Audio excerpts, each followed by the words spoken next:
मला फाशी द्या पण मी मनुवादाविरोधात उभा राहणार। जितेंद्र आव्हाडांचं वक्तव्य आपल्या मागे मनुला लपवण्याचा प्रयत्न होत असल्याचा आरोप।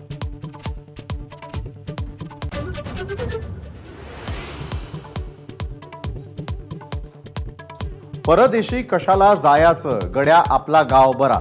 दरेगावी मुक्कामी असताना मुख्यमंत्र्यांचा उद्धव ठाकरेंना टोला।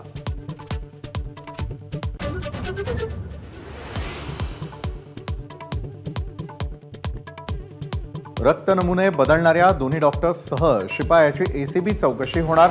ससूनच्या काही नर्सेसची पुणे पोलीस करणार चौकशी।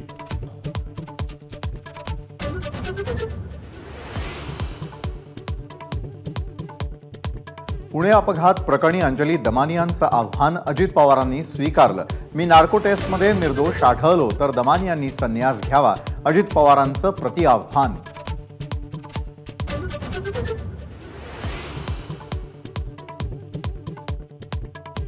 भुसावळमधील हत्येच्या घटनेनंतर एकनाथ खडसेंचा पोलीस यंत्रणेवर निशाणा। गुन्हेगार आणि पोलिसांचं संगनमत असल्याचा गंभीर आरोप।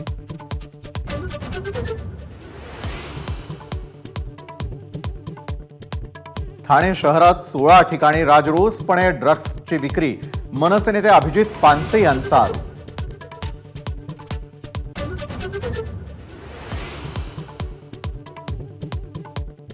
हॉटेल व्यावसायिक जया शेट्टी हत्येप्रकरणी छोटा राजनला जन्मठेपेची शिक्षा, 10 लाखांचा दंड। सीबीआय कोर्टाचा निकाल, जेडे हत्येनंतर राजनला दुसरी जन्मठेप।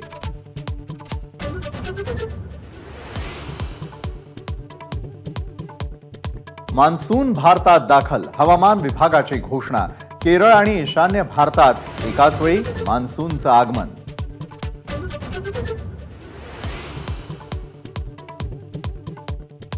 पंतप्रधान नरेंद्र मोदी कन्याकुमारी दौऱ्यावर। थोड्याच वेळात विवेकानंद स्मारकावर ध्यानधारणा सुरू करणार। 1 जून पर्यंत असणार ध्यानस्थ।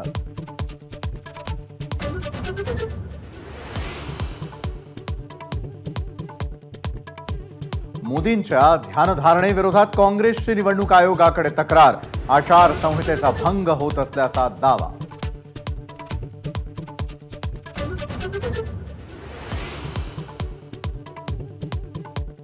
भारतीय बुद्धिबळपटू प्रज्ञानंदनं रचला इतिहास। क्लासिकल चेस प्रकारामध्ये जगज्जेता मॅग्नस कार्लसनचा पराभव।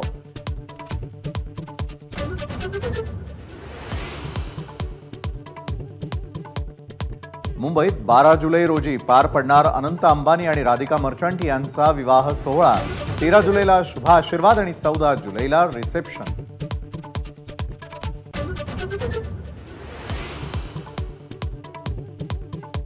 पंढरपूरमधील विठ्ठल रुक्मिणी मंदिरातील गाभाऱ्याच्या पुनर्बांधणीचं काम पूर्ण। 2 जून पासून घेता येणार पदस्पर्श दर्शन।